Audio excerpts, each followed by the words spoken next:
sétima esfera submersa ou de Saturno. Capítulo 11 do livro Sim a Inferno, Sim a Diabo, Sim a Karma. Amigos, reunidos outra vez aqui, haveremos de conversar profundamente em relação à esfera submersa de Saturno. Certamente não estamos falando sobre condenação eterna ou castigo sem fim. Inquestionavelmente, a condenação eterna em si mesma não existe e todo castigo, por grave que este seja, há de ter um limite, mais além do qual reine a felicidade. Diferimos, pois, em relação à ortodoxia clerical neste sentido, radicalmente. Indubitavelmente, os processos involutivos da vida, realizados nas entranhas da Terra, nas infradimensões submersas, sob a crosta geológica do nosso mundo, concluem com a morte segunda, depois da qual, libertada a essência, restaurada a prístina pureza do material psíquico, reiniciar-se-ão, inevitavelmente, novos processos de tipo completamente evolutivo. Resulta, pois, palmar e evidente nossa oposição ao dogma de uma condenação absolutamente eterna. Surge, à simples vista, nosso modo de compreender a expiação de culpas. Jamais poderíamos conceber que alguma conta expiatória, por grave que essa fosse, não chegasse, por último, a um final. É claro que a justiça divina jamais falharia.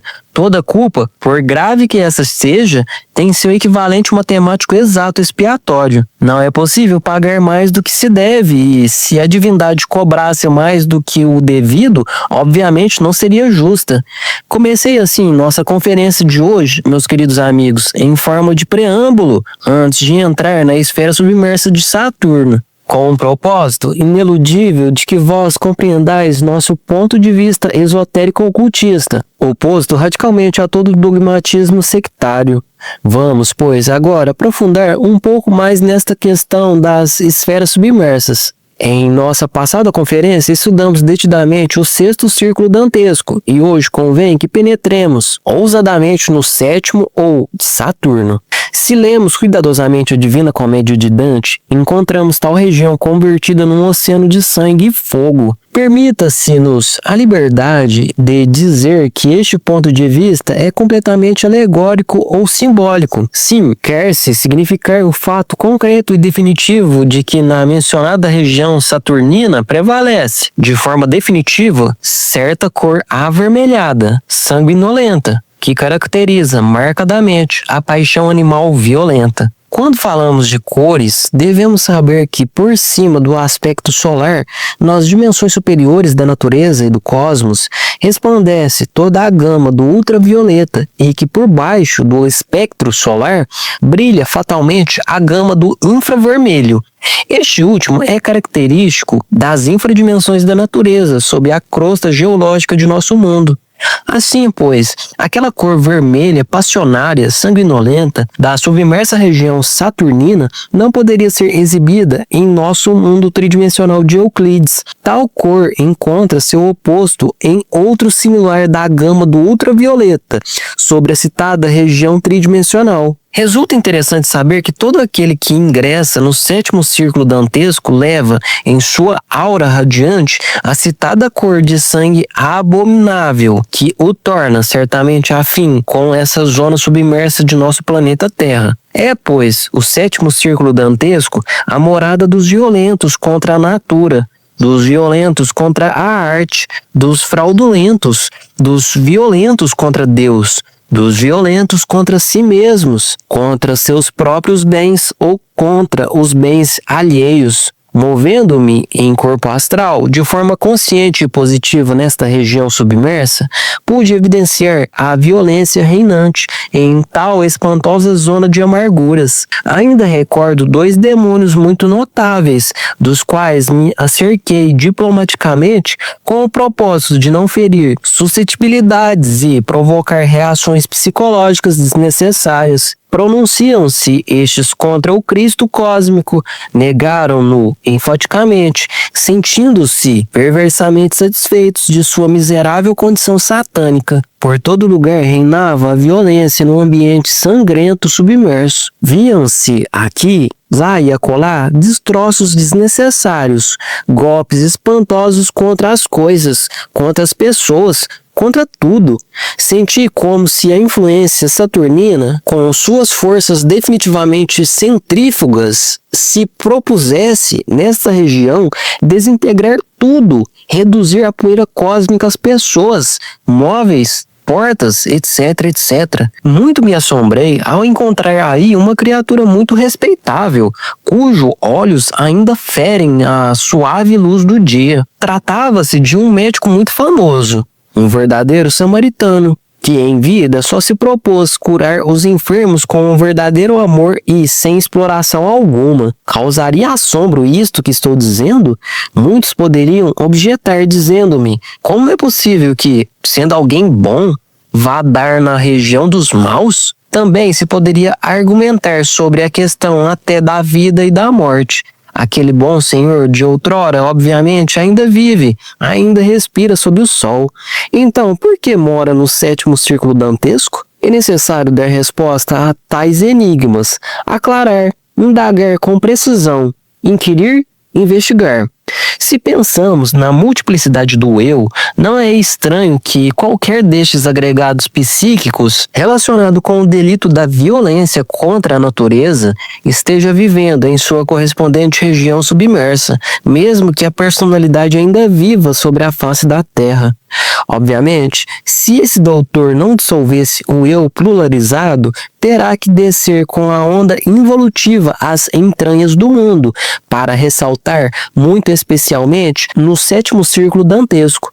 Há muita virtude nos malvados e há muita maldade nos virtuosos. Concluído o ciclo das 108 existências que são atribuídas a toda a alma sobre a face da Terra, é inquestionável que se desce com a onda involutiva, ainda quando se tenha formosas virtudes. Não é demais que recordemos Brunetto Latini, aquele nobre senhor que, com tanto amor, ensinara ao Dante Florentino o caminho que conduz à imortalidade do homem. Nobre criatura submergida naquele abismo pelo delito da violação contra a natureza. Pergunta: mestre, poderia explicar-nos quando cometemos o delito da violência contra a natureza? Resposta: com o maior prazer me apresso a dar resposta à dama que fez a pergunta. Existe violência contra a natureza quando violentamos os órgãos sexuais. Existe tal delito quando o homem obriga sua mulher a efetuar a cópula, não estando ela com disposição de fazê-lo. Existe tal delito quando a mulher obriga o homem a efetuar a cópula, não se achando este com disposição de fazê-lo. Existe tal delito quando o homem se auto-obriga, violentando-se a si mesmo, para efetuar o coito, não se encontrando o organismo em condições aptas para isso. Existe tal delito quando a mulher se auto-obriga para efetuar a cópula, não se achando seu organismo em condições realmente favoráveis.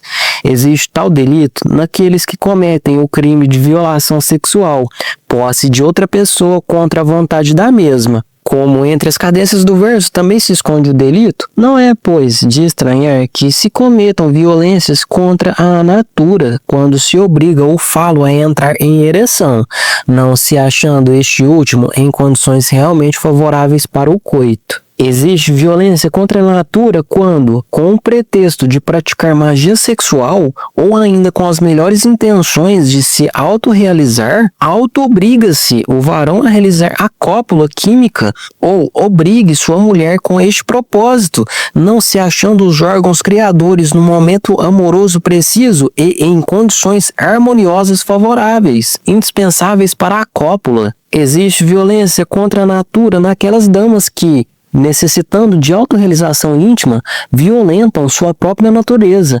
auto-obrigando-se desapiedadamente para realizar a cópula, não se achando certamente nas condições requeridas para a mesma. Existe violência contra a natura nos masturbadores ou naqueles que realizam a cópula química, estando a mulher com a menstruação. Existe violência contra a natura quando os cônjuges realizam a união sexual, achando-se a mulher em estado de gravidez. Existe violência contra a natura quando se pratica o Vajrayana Mudra, de tipo forte várias vezes ao dia ou à noite, não se achando os órgãos sexuais em condições realmente favoráveis e harmoniosas. Existe violência contra a natura quando se pratica magia sexual 2 vezes seguida, violando as leis da pausa magnética criadora. Pergunta: mestre, no caso de que o cônjuge não tenha a potencialidade cabal e esteja praticando magia sexual, está violentando assim também a natureza? Resposta: com maior gosto me apresso a dar resposta ao cavalheiro que faz a pergunta. Sucede que o órgão que não se usa se atrofia. Se qualquer varão permanecesse abstêmio de forma radical e absoluta, é ostensível que se prejudicaria a si mesmo, porque se tornaria impotente. Obviamente, se tal varão quisesse curar-se de tal nefasto mal, bem poderia lográ-lo praticando magia sexual, conexão do falo e do útero sem ejacular o sêmen. É claro que, no princípio, tal conexão resultaria quase impossível, devido, precisamente, à falta de ereção do falo. Não obstante, ao tratar de fazê-la, acercando o falo ao útero com o mútuo intercâmbio de carícias, não existe violação contra a natura, senão terapêutica médico-erótica, indispensável para realizar tal cura. No princípio, esta classe de pacientes pode usar algum tratamento médico clínico, baseado nos conselhos do doutor, com o propósito precisamente de conseguir as primeiras conexões sexuais. É ostensível que, se o casal se retira antes do orgasmo para evitar a ejaculação do sêmen, este último é reabsorvido no organismo, fortificando extraordinariamente o sistema sexual, cujo resultado vem a ser exatamente a cura. Em todo esse processo, repito, não há violação contra a natura. Pergunta: mestre, quando fala o senhor de violência contra a natura, refere-se exclusivamente à violência do organismo humano? Resposta: distinto amigo, quero que o senhor saiba de forma clara e definitiva que, quando falamos de violência contra a natura, estamos referindo de forma enfática a todo tipo de violência sexual, especificando claramente aos órgãos sexuais dos seres humanos. Não quero dizer com isto que não existam outros tipos de violência contra a natura. Se alguém obrigasse, por exemplo, as criaturas inferiores da natureza a efetuar cópulas artificiais, violentando o livre-arbítrio, existiria violência contra a natura. Se alguém inseminasse artificialmente os animais, como é costume hoje em dia, existiria violência contra a natura. Existe violência contra a natura quando adulteramos os vegetais e as frutas com os famosos enxertos que inventaram os sabichões desta idade negra do Kali Yuga. Existe violência contra a natura quando nos castramos ou quando fazemos castrar os animais. São, pois, inumeráveis os delitos que entram nessa ordem de violência contra a natura. Ó amigos, cavalheiros e damas que me escutam, pessoas que recebem esta mensagem de Natal, ano 1973 e 1974. Recordai que entre o incenso dos templos também se esconde o delito. Entre os belos quadros que o pintor plasma em suas telas também se esconde o delito. Entre as mais deliciosas harmonias com que o músico nos deleita aqui neste planeta Terra, também se esconde o delito. Que entre o perfume da prece que sussurra deliciosa nos templos, também se esconde o delito. O delito se veste de santo, de mártir, de apóstolo e, ainda que pareça incrível, disfarça-se com vestes sacerdotais e oficia nos altares. Recordai, amigos, senhores e senhoras, Guido Guerra, citado por Dante, neto da Púdica Gualdrata, nobre senhor, que durante sua vida fez tanto com seu talento e com sua espada. Recordai também Teguiaio Aldobrande, cuja voz deveria ser agradecida no mundo. Nobres varões que agora vivem neste 7º círculo infernal pelo delito de violência contra a natura. Pergunta: Mestre, se desintegramos o eu da violência contra a natura, ou quase todos os eus que mantêm engarrafada a nossa essência, porém nos resta algum, cairemos também em qualquer destes círculos dantescos? Resposta: distinta dama. Alegra-me sua pergunta, que resulta muito oportuna. Alguém poderia eliminar de sua psique aqueles agregados psíquicos relacionados com o delito da violência contra a natura e, não obstante, cair em qualquer dos outros círculos dantescos. Enquanto o ego animal existe em nós, é óbvio que somos candidatos seguros para o abismo e a morte segunda. Pergunta: mestre, se já chegamos à última das 108 existências que são atribuídas a todo ser humano e estamos trabalhando na senda do fio da navalha, dar-nos-iam outra oportunidade para terminar nosso trabalho? Resposta: nobre senhora, muito me apraz escutá-la. Saiba a senhora, com inteira claridade, que as leis da natureza não estão governadas por tiranos, senão por seres justos e perfeitos. Se alguém, apesar de haver cumprido seu ciclo de 108 existências, entra na senda do fio da navalha e desencarna, achando-se no real caminho, obviamente será ajudado, atribuindo-se-lhe novas existências, com o propósito de que consiga sua autorrealização íntima. Mas se desviasse do caminho secreto, se renegasse, se não dissolvesse o ego e reincidisse em seus mesmos delitos, inevitavelmente cairia no abismo de perdição. Pergunta: pelo antes exposto no curso desta conferência, chego à conclusão de que, uma vez que involucionamos nos abismos atômicos da natureza, somos realmente habitantes de todos os círculos dantescos de nosso organismo planetário. Estou no correto, mestre? Resposta: quero dizer ao senhor que faz a pergunta que certamente está no justo. Quando alguém ingressa na involução submersa da natureza, desce no tempo lentamente, de círculo em círculo, ressaltando muito especialmente naquela zona onde especificamente se encontra seu pior delito. Pergunta: mestre, que nos diz o senhor dos homossexuais e lésbicas? Estes cometem violência contra a natura? Resposta: distinto senhor, sua pergunta me parece bastante interessante. É urgente compreender que homossexuais e lésbicas submergem, inevitavelmente, no 7º círculo dantesco, ou de Saturno, precisamente pelo delito de violência contra a natura. Quero que os senhores compreendam que esta classe de degenerados, inimigos do terceiro logos, são realmente casos perdidos, sementes que não germinam. Pergunta: mestre, as lésbicas e os homossexuais vêm assim por lei kármica ou tem alguma relação o engendro desses filhos como hereditário? Qual dos dois fatores impera? Resposta: escuta a pergunta que faz o missionário gnóstico internacional Efraim Villegas Quinteiro, aqui na sede patriarcal do movimento gnóstico, na cidade do México.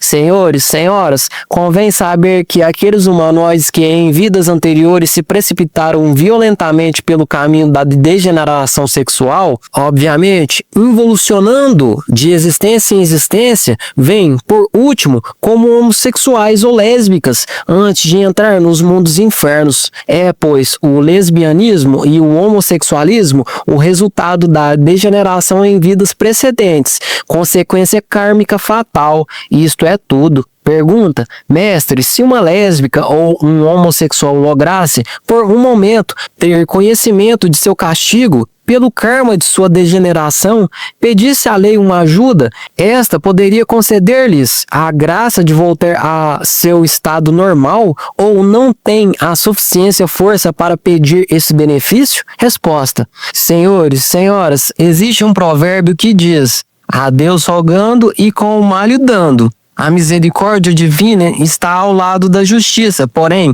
obras são amores e não boas razões. Se qualquer um desses degenerados do infrassexo se arrependesse de verdade, que o demonstrasse com fatos concretos, claros e definitivos, que se case de imediato com uma pessoa do sexo oposto e que, de verdade, se meta pelo caminho da autêntica e legítima regeneração sexual. Que esse tipo de delinquentes clame, ore e suplique, é correto, porém que faça, que demonstre com fato seu arrependimento. Só assim é possível a salvação para esta classe de criaturas. Não obstante, é muito difícil que homossexuais e lésbicas tenham já ânimo, anelo verdadeiro de superação. Indubitavelmente, se trata de pessoas completamente degeneradas, nas quais já não trabalham certas áreas do cérebro, sementes apodrecidas, onde é quase impossível encontrar um anelo de degeneração. Alguns sujeitos desta classe fizeram de seu delito uma mística disfarçada com roupagem de santidade. Estes últimos expoentes da podridão humana são ainda piores e mais perigosos. Não devemos, pois, forjar ilusões sobre essas pessoas. São casos perdidos, abortos da natureza, fracassos rotundos.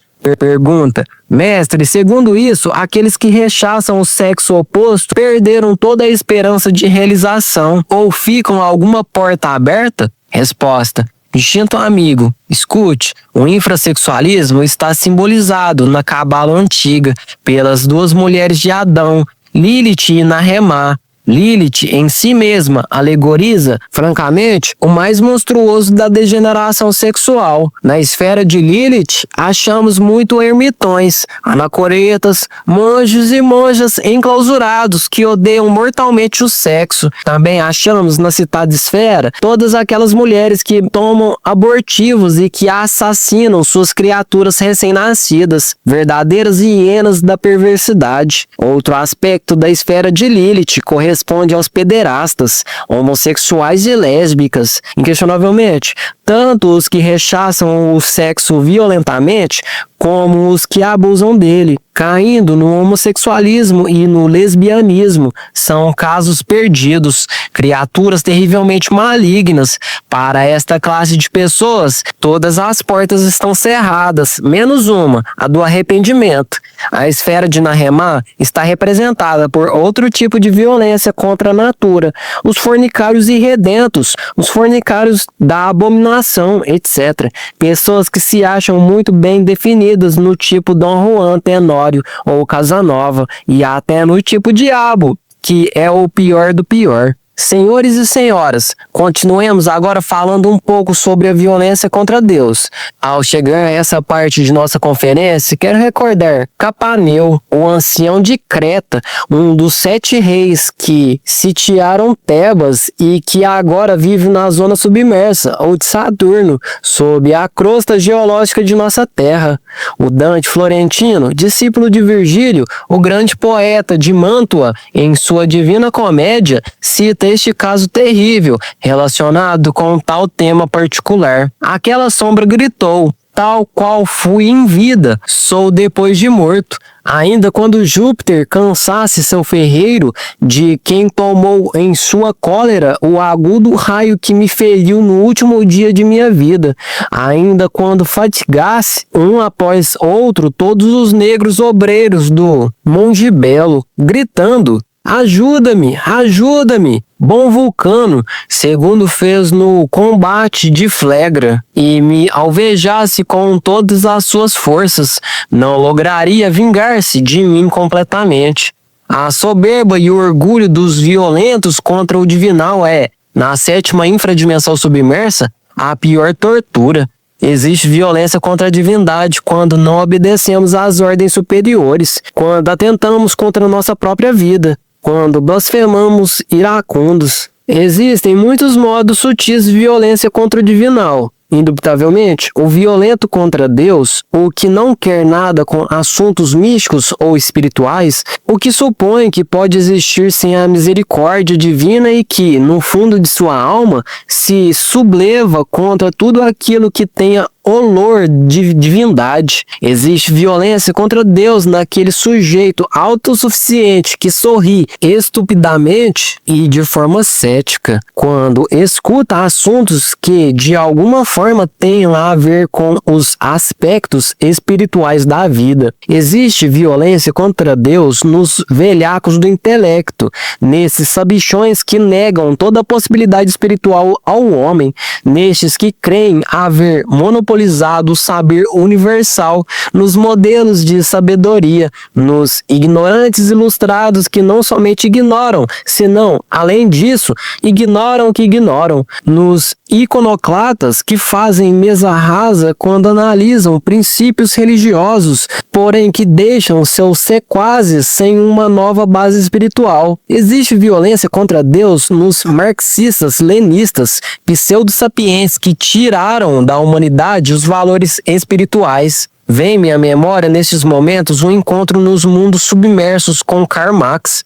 Encontrei-o nessas regiões tenebrosas. Aquele sujeito havia despertado no mal e para o mal. Sem dúvida, era um bodhisattva caído. Seguia-o Lenin como uma sombra nefasta, inconsciente, profundamente adormecido. Interroguei Marx com as seguintes palavras: faz já muitos anos que o senhor desencarnou. Seu corpo se tornou pó na sepultura e, não obstante, o encontro vivo nessas regiões. Então, em que ficou sua dialética materialista? Aquele sujeito, olhando o relógio de pulso que levava no braço, não se atreveu a dar-me resposta alguma. Deu as costas e se retirou. Porém, aos poucos metros de distância, lançou uma gargalhada sarcástica horripilante. Mediante a intuição, logrei capturar a essência viva de tal gargalhada. Naquela estava a resposta que poderíamos resumir com a seguinte frase: esta dialética não foi mais que uma farsa, um prato para enganar incautos.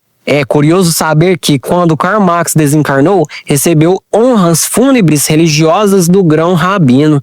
Na primeira Internacional Comunista, Karl Marx se pôs de pé, dizendo: senhores, eu não sou marxista. Houve então assombro entre os assistentes, gritos, alaridos, e disso nasceram muitas seitas políticas, bolcheviques, mencheviques, anarquistas, anarcossindicalistas, etc, etc. Assim, pois, resulta interessantíssimo saber que o primeiro inimigo do marxismo foi Karl Marx. Numa revista de Paris, podemos ler o seguinte: mediante o triunfo do proletariado mundial, criaremos a República Socialista Soviética Universal, com capital em Jerusalém, e nos adonaremos de todas as riquezas das nações, para que se cumpram as profecias de nossos santos profetas do Talmud. Certamente, essas não podem ser frases de um materialista, nem de nenhum ateu. Marx era um fanático religioso judeu. Não quero agora, nesta conferência, criticar assuntos políticos. Estou me referindo de forma enfática a questões essencialmente ocultistas. Karl Marx, movido certamente por fanatismo religioso, inventou uma arma destrutiva para reduzir a poeira cósmica todas as religiões do mundo. Tal arma é, fora de toda dúvida, um jargão que jamais resistiria a uma análise de fundo. Refiro-me à dialética materialista. Os velhacos do intelecto sabem muito bem que, para a elaboração de tal prato mentiroso, de tal farsa, valeu-se Marx da dialética metafísica de Hegel. Evidentemente, despojou esta obra de todos os princípios metafísicos que lhes deu seu autor e com ela elaborou seu prato. Não é demais repetir nesta conferência que Marx, como autor de tal mentira, de tal farsa, de tal dialética comunistoide, não acreditou jamais nela e por isso não teve nenhum inconveniente em confessar seu sentir em plena assembleia, exclamando: senhores, eu não sou marxista. Indubitavelmente, esse senhor só cumpriu com um dos protocolos dos sábios de Sião, que diz: não importa que nós tenhamos que encher o mundo de materialismo e de repugnante ateísmo, o dia em que nós triunfemos, ensinaremos a religião de Moisés universalmente, codificadamente e de forma dialética, e não permitiremos no mundo nenhuma outra religião. Não quero, com isto, condenar nenhuma raça em particular. Estou aludindo, francamente, a alguns personagens semitas com planos maquiavélicos. Esses são os Marx, os Lenin, os Stalin, etc, etc, etc. Do ponto de vista rigorosamente ocultista, pude evidenciar que o citado Bodhisattva caído lutou pela divindade a seu modo, usando uma arma astuta para destruir as demais religiões. Marx foi um sacerdote, um rabino da religião judaica, fiel devoto da doutrina de seus antepassados. O que, sim, assombra é a crueldade dos nécios que, crendo-se eruditos, caem na trampa cética posta por Karl Marx. Estes ingênuos da dialética materialista marxista-leninista obviamente se tornaram violentos contra a divindade e por tal motivo ingressaram no sétimo círculo dantesco. Pergunta: venerável mestre, na ordem maçônica a que pertenço, se diz que a religião ajuda o homem a bem morrer e que a maçonaria ajuda o homem a bem viver. Portanto, creio eu que a maioria dos maçons que conheço desconhecem o que é religião e a confundem com algo totalmente negativo. Já que estamos tratando sobre a violência contra Deus, quisera o Senhor dar-nos o conceito correto do que significa religião? Resposta: bom amigo que faz a pergunta, estimado Senhor, pessoas que me escutam, religião vem da palavra latina religare, que significa voltar a ligar a alma com Deus.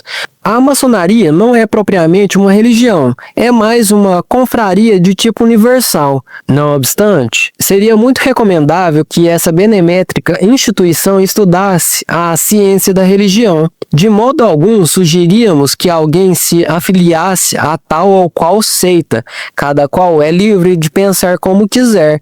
Nós só nos limitamos a aconselhar o estudo da ciência da religião. Esta última é precisamente gnosticismo em sua forma mais pura. Sabedoria de tipo divinal, esoterismo analítico profundo, ocultismo transcendental.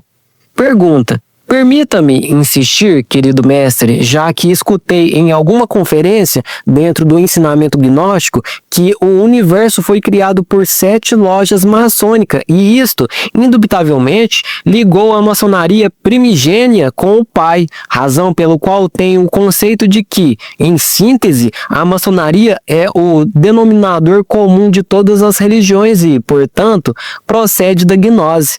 Quisera o Senhor esclarecer-me isto? Resposta: estimável Senhor, aqueles que estudaram profundamente a maçonaria de um Ragon ou de Leadbeater sabem muito bem que a maçonaria esotérica oculta existiu não somente sob os pórticos do Templo de Jerusalém, senão também no Antigo Egito e na submersa Atlântida. Desafortunadamente, essa honorável instituição entrou no círculo involutivo descendente com a idade do Kali Yuga, ou idade de ferro, em que atualmente nos encontramos. Não obstante, é ostensível que na futura sexta grande raça terá uma brilhante missão a cumprir, precisamente quando ressuscitem as poderosas civilizações esotéricas do passado. Não negamos a origem divinal de tal instituição.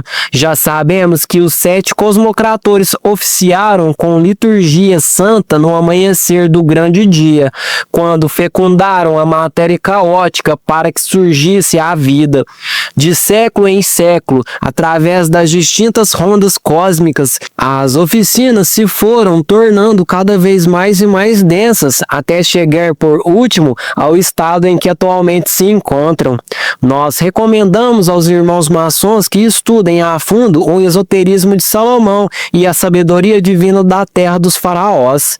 É necessário, é urgente que os irmãos maçons não caiam no ceticismo marxista-lenista, dialética de tontos, não se pronunciem contra a divindade, porque isto, além de ser contrário a uma ordem esotérica de origem divinal, conduzi-los ia, inevitavelmente, ao 7º círculo dantesco, tenebrosa região dos violentos contra Deus. Pergunta: venerável mestre, como se cataloga o caso concreto de alguns gnósticos que, crendo estar identificados com a doutrina do Cristo, também estão identificados com a parte oposta, que é o ateísmo marxista?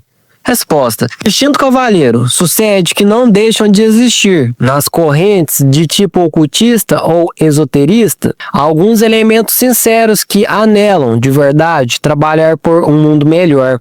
É inquestionável que esses, envenenados pela propaganda vermelha e desejando criar aqui, no mundo ocidental, o paraíso soviético, trabalham com entusiasmo para lograr a realização total desse grande anelo. Equivocados, sinceros e pessoas de magníficas intenções, porém equivocados. Recorde que o caminho que conduz ao abismo está empedrado de boas intenções.